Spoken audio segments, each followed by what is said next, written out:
If I have anxiety, okay, and I think there's a lion waiting outside of that door, Magdalene, right? Which I think there's a lion waiting outside. You can't convince me otherwise.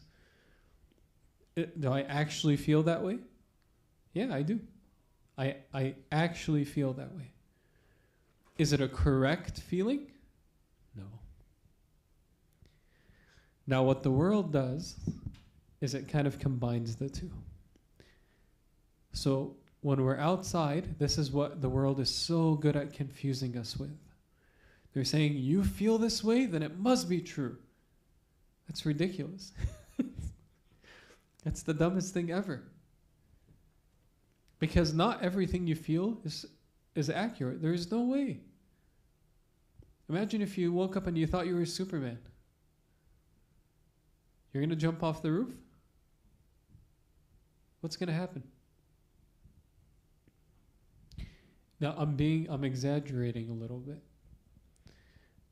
But when you feel like my stress, my numbness, my being, whatever it is, fill in the blank, is so valid that I need to ignore the consequences and do what's going to make me feel good, what does that say about you? Should I say that again? If I keep validating my own emotions, or people are telling me how valid I am, that I'm so stressed or so whatever, that I'm making decisions that have consequences for me and very likely for people around me, and I say, well, this is the only option I have, what does that say about me? Careless? Self-centered? What? I'm lying to myself?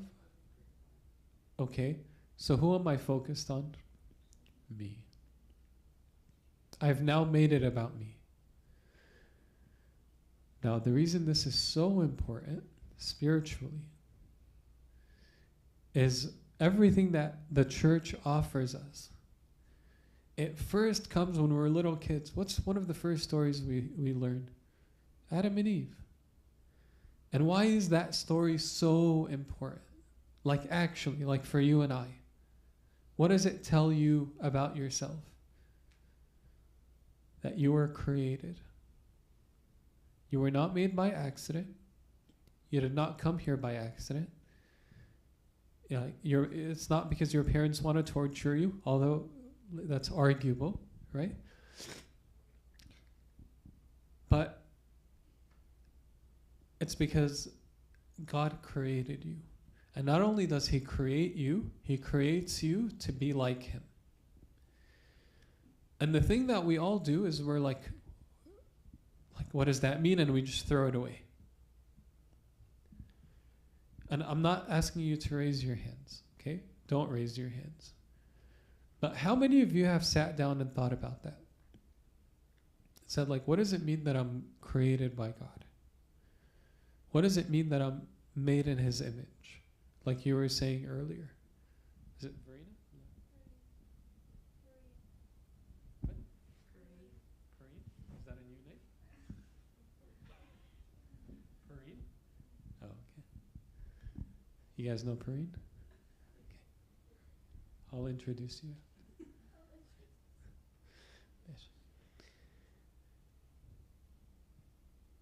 When we ignore that we're made in God's image, and we don't actually like sit and we allow that to lead us, we go off track over and over and over. Imagine if you were in high school, college, whatever, but especially college because it's a little bit more freedom. Let's say you're a bio major, okay? And you're like, okay, I know that I want to be a physician. I want to be a doctor. Awesome. So I'm going to be a bio major. Kulloko, sah? Wala? Most of you? No? You guys gave up?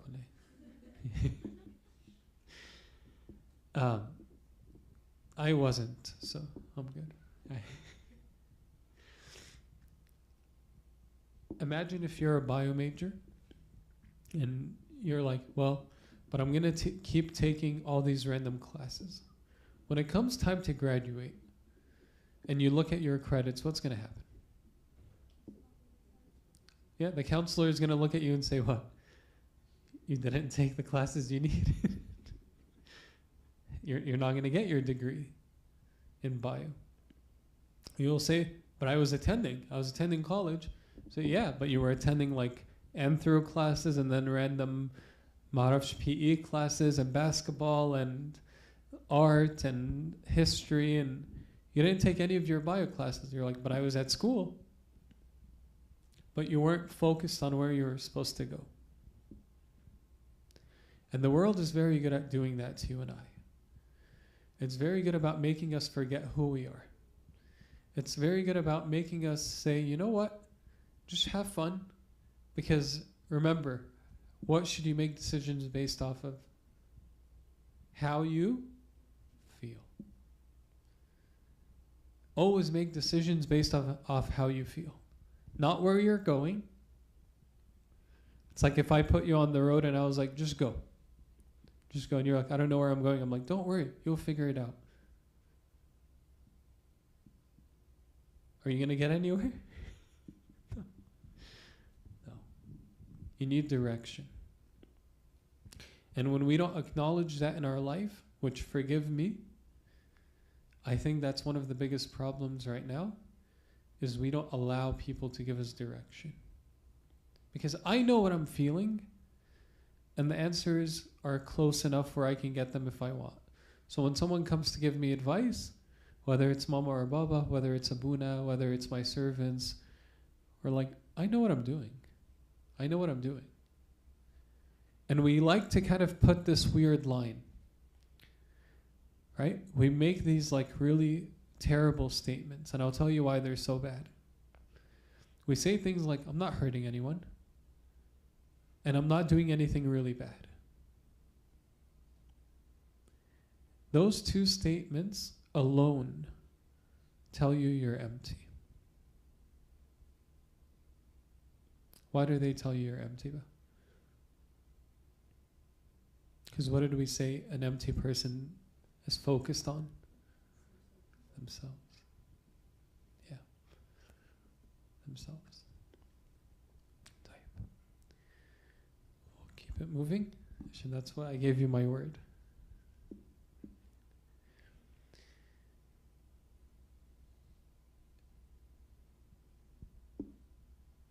What kind of things are things around us that distract us? I have a list here that I'm just referencing, but what kind of things distract us? Or I'll say it in a different way. What kind of things keep us empty? Keep us empty. Friends? Phones? Okay. So like media? Yeah. Okay. What else? Are they usually really quiet? Yeah? You guys are... They're dead? Oh, wow.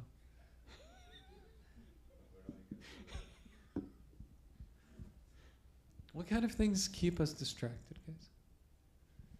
And girls, not just the guys. Gossiping, okay. I like that. Still talking. Just keeping yourself doing something. Yeah, what else? I gave up on them, so I'm just going to stay here. What kind of things keep us busy?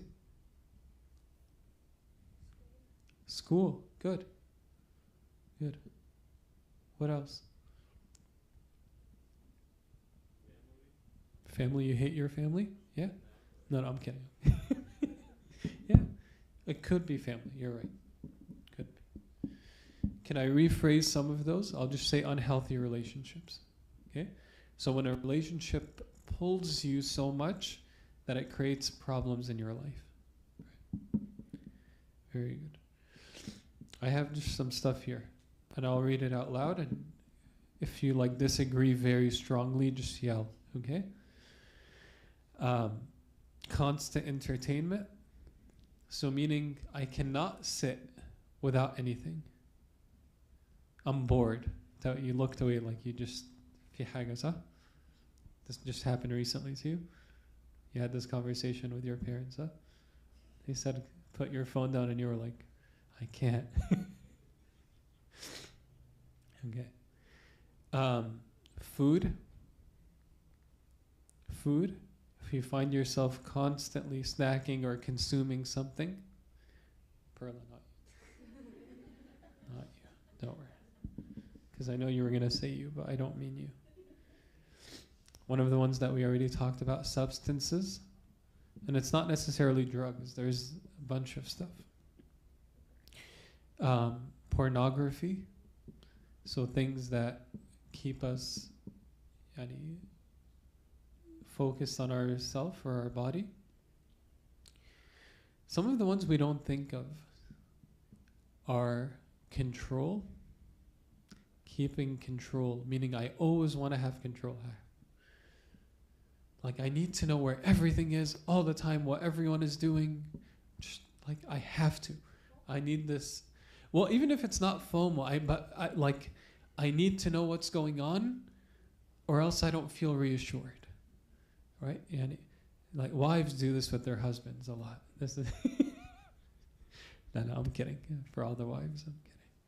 Hopefully, my wife is not watching, because that's.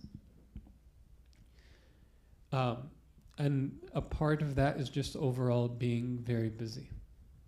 Okay, so keeping myself busy. Have you guys ever seen someone, and I'm sure you have, and they can't sit down? You're like, don't, just sit down. I can't. I'm going to blow up if I sit down. It's like, just sit. Just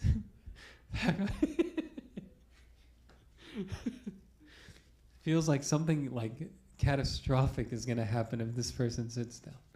And they're the ones that feel that way. No one else feels that way. They're the only ones that feel that way. Those are things that we do to keep ourselves distracted. I'm not saying, because I want to make sure it's not coming across that way, that if any of us have these weaknesses, because all of us have these weaknesses to a degree.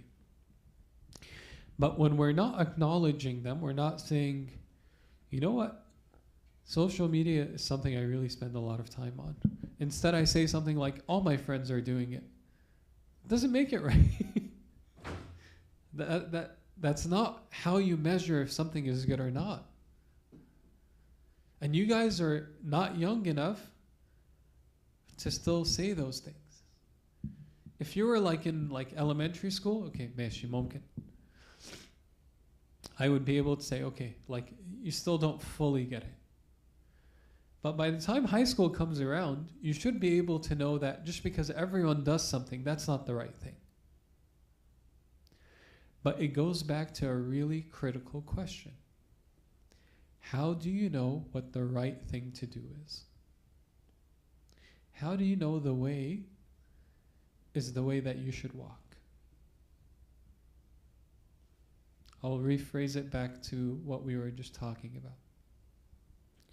When someone wants to be a bio major, do they say, I want to take these classes and then I'll see where it takes me? Or do they say, I want to be a bio major, and they work their way backwards? This is not a trick question. Which one? The second one. We let our goal determine what we do. So then a really important question is, what is your goal? You guys know Evangelist? He's the bishop of the UK, of London and parts of the UK, or all of the UK, I don't know actually. But I'm sure you guys know him. He was given a sermon one time and he said something that really, really struck me. Really, really struck me. He said, if as young people, we don't sit down and make our goals clear with God, then we're going to do what everyone in the world is doing.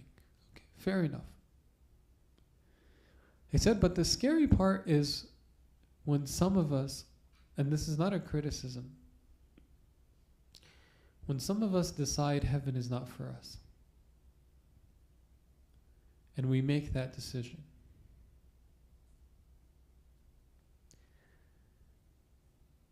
And I say that because sometimes we have this like very dismissive kind of thinking, صح? We're like my mom arafetni, you know, like she's constantly on me all the time. She's like, get up for church, get up for this, get up for this. Like I'm thinking about being Buddhist at this point, and I don't, you know, I think they just go once a month or something. And we allow like the feelings of frustration to not let us sit down and actually ask, what's my relationship with God like?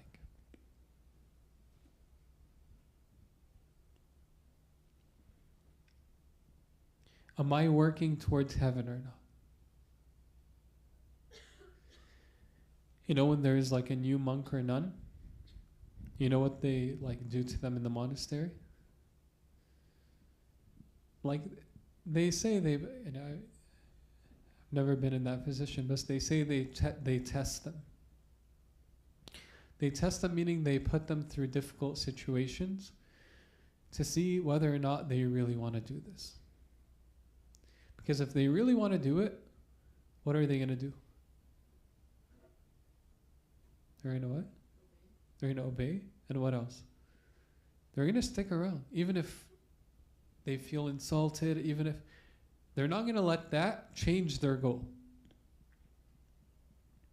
And if you're playing basketball and like you get injured, but it's not like a serious injury, and you could still play,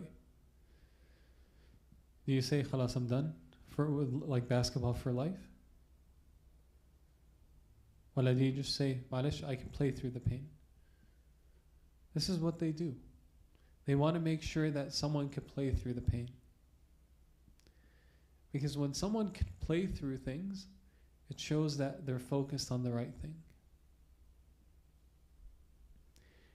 But we don't do that with God. And the reason we don't do that with God is we're very focused on ourselves. We're very focused on what we think we need. So, to be very honest, or somewhat honest, then I do things to make sure that I get attention from girls or boys. And it doesn't necessarily mean it's going to be big things. And I want to make sure that I'm not saying it's abnormal to like a boy or a girl, or it's not abnormal.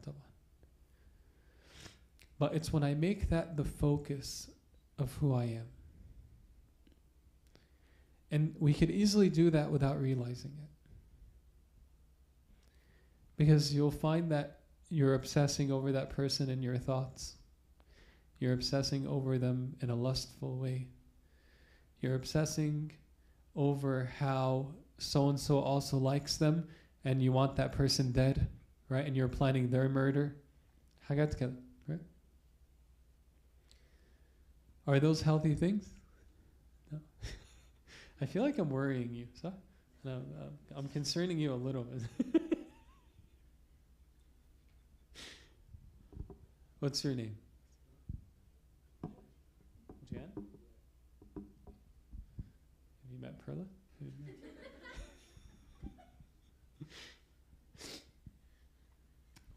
We have to get her food every now and then. It's a whole thing. I'll explain later. I'll tell you.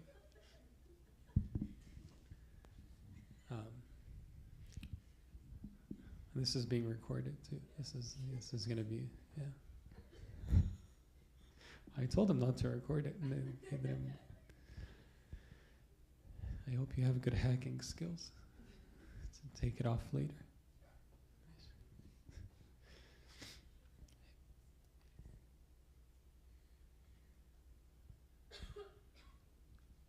When we're in a position where we're keeping ourselves busy,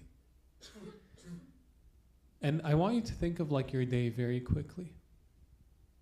How many of us sit with Abuna and we're like, Abuna, I didn't really pray this week or last month or however often you confess. Say, I didn't really pray that like this past month. And it's always because of what? Lazy. Always. Because there is no way none of us have like 5-10 minutes a day. No way. So why don't we do it? Because to a hungry soul, even bitter things appear sweet. But it's because I keep myself busy with things that don't allow me to face what it is that I need to face.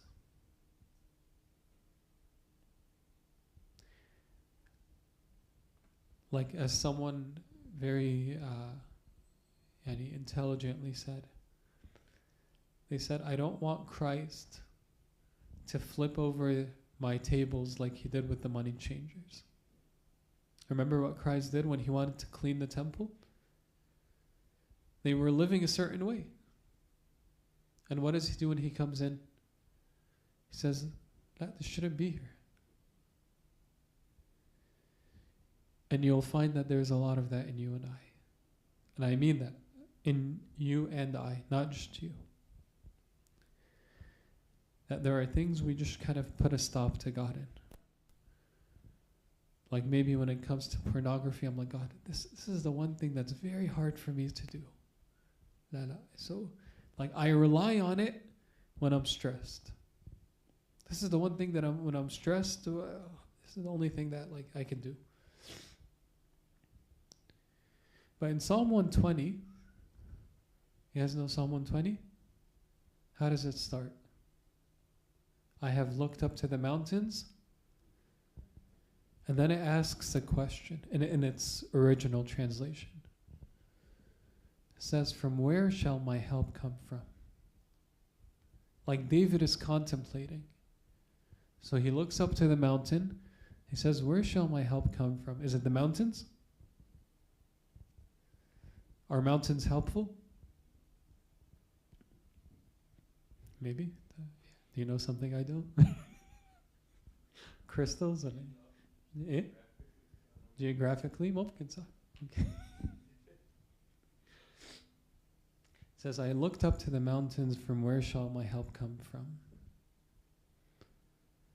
And he allows himself to be quiet.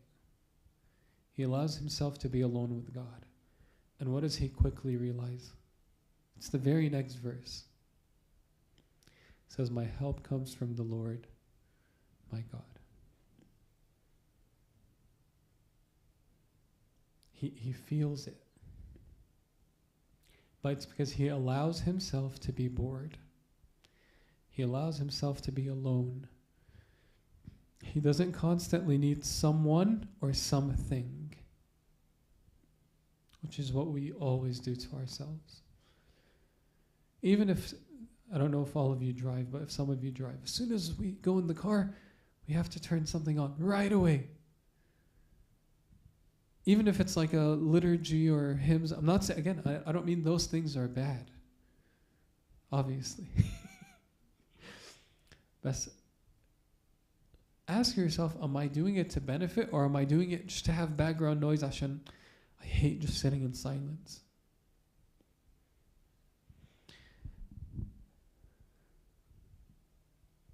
A satisfied soul treads the honeycomb. And what?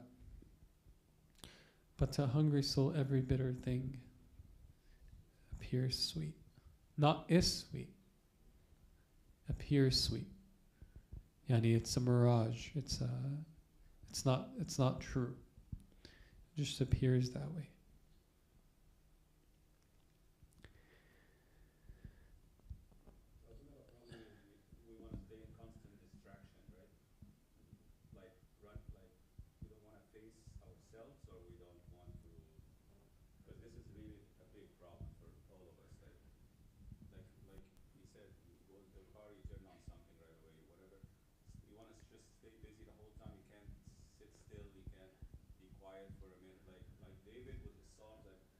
he was alone a lot, being a Yeah, shepherd, right? yeah, Growing up and yeah.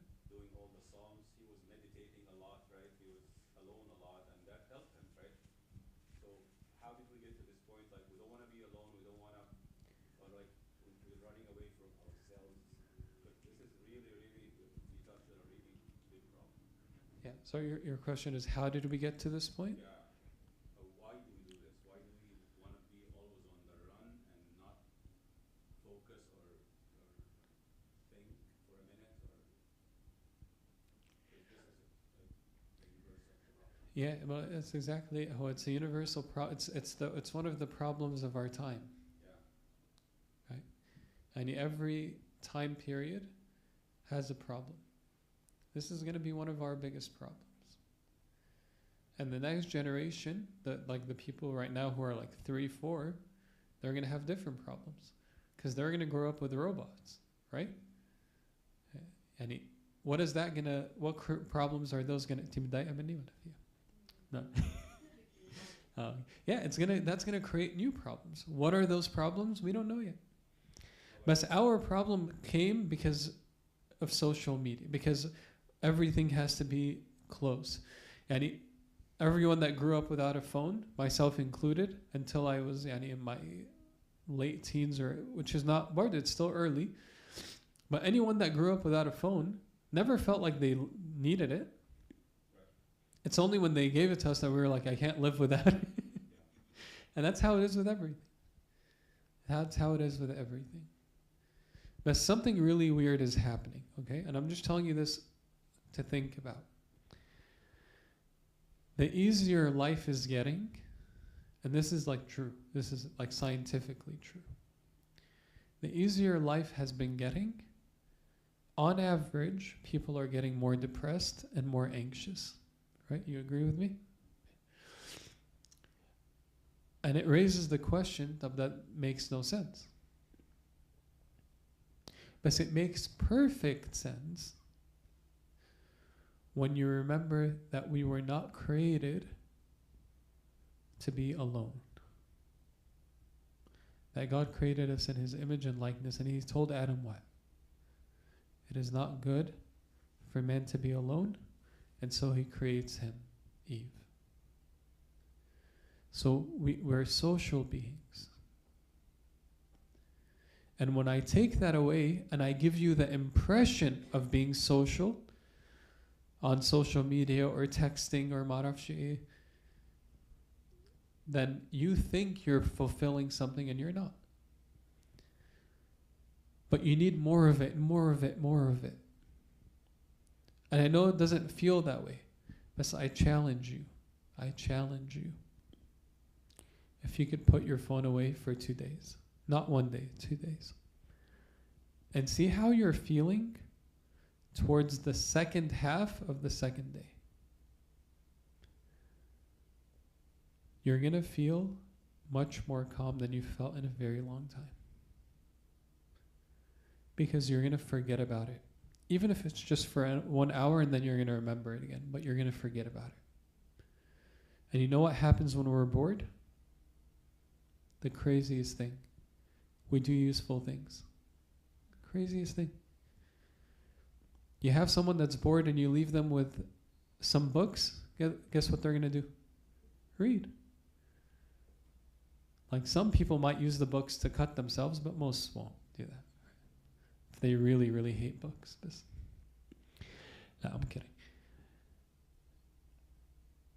When we take away the option for us to always be busy, good things happen. And spiritually, when we start putting ourselves and face those things in us, some really, really awesome things happen. This is why in the Psalm, David himself, or God speaking through David, he says, be still and what? And know that I am God. Why does he say be still?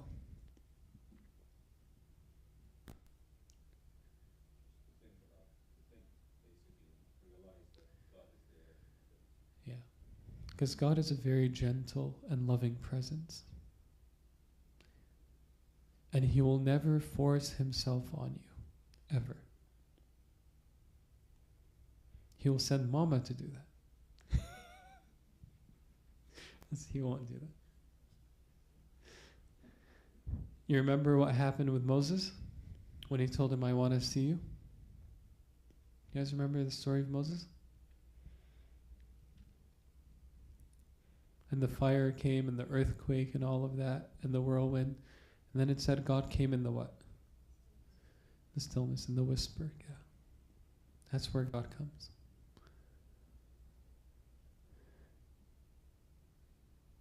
If we don't acknowledge that we're empty, and I'm not telling you feel bad about yourself. Not at all.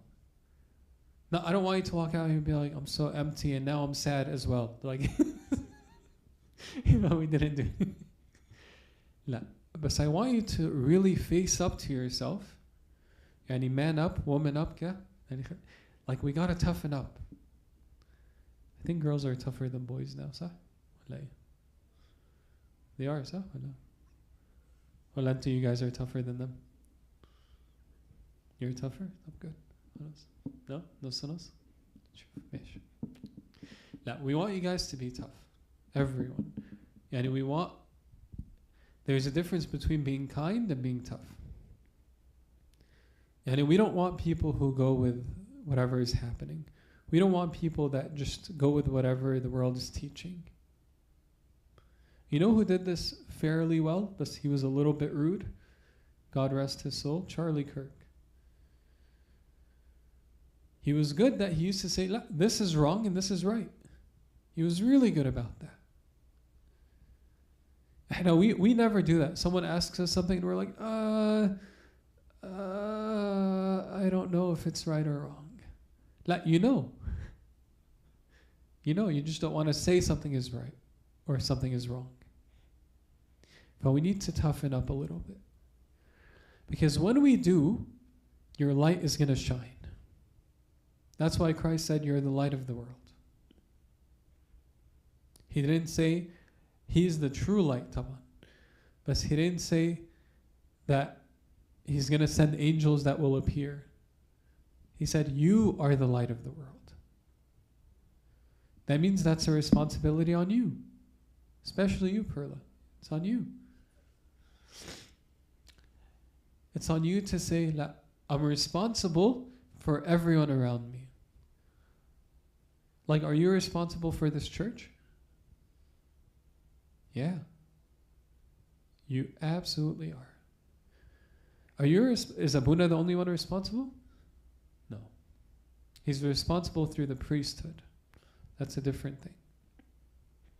But so are you responsible if you see someone running around and they get hurt to show them love? Yeah.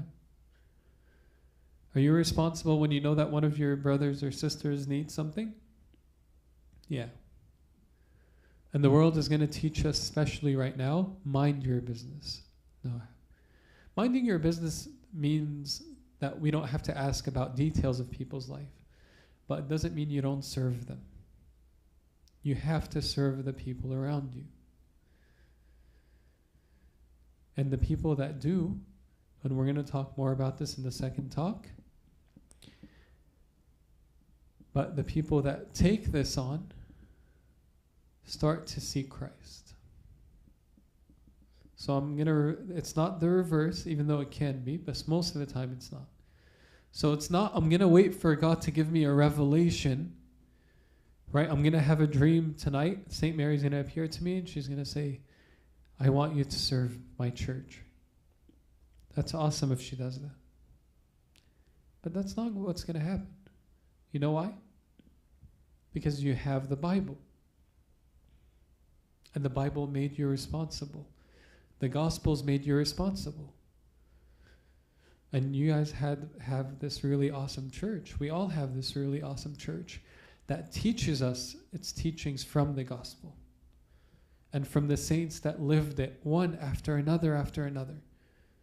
And then when we came along, it didn't say, hey, like, see, just do your best. No, it said, live like the saints live.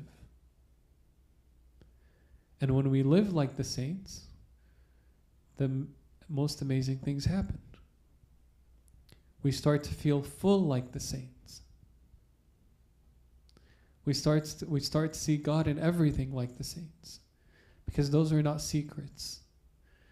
The Orthodox Church doesn't have a secret about how to reach God. Like, you guys know Scientology? Have you heard of this? Okay, never mind. I won't bore you with it then. But you have to pay to level up. Like if you want to go up, like if you want them to reveal more stuff to you, you have to like pay them more and more money. Like, imagine if Abuna knew secrets and you were like, Abuna, here's $1,000. Now tell me, what's the right way to pray? He's like, all right, $1,000 it is. I'll teach you at $1,000 worth. And then next week you're like, no, I want $2,000 worth. We don't have anything like that. We don't have anything like that. Because Christ is for all of us. But it's our responsibility, and we have to take that responsibility seriously. I'm going to conclude with this talk with a quote from St. Isaac, the Syrian. And I'll give you a little break because I feel like Perla, yeah, I know, Perla. They have everything ready inside, don't worry. Where's the quote that I have for you? Okay, here it is. St. Isaac says, the heart that loves worldly pleasures cannot perceive spiritual sweetness. Can you memorize that with me? The heart that loves worldly pleasures cannot perceive spiritual sweetness. The heart.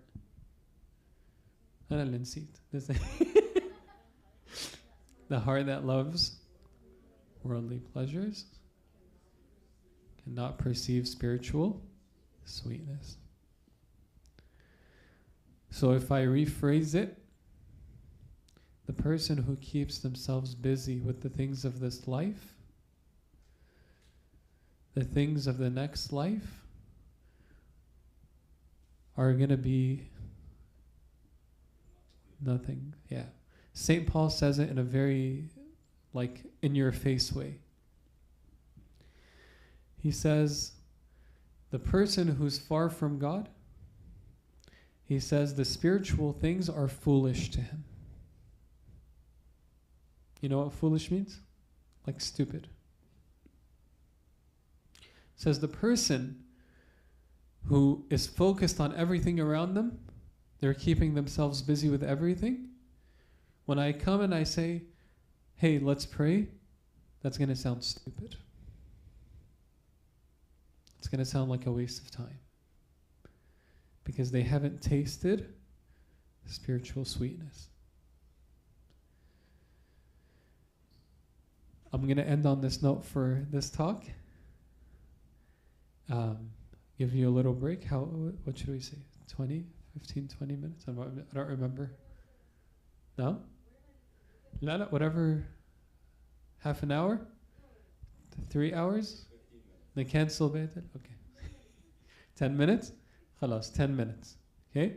It's 10, let's say 12 minutes. That way we start at 1 even. Deal? Go ahead. We'll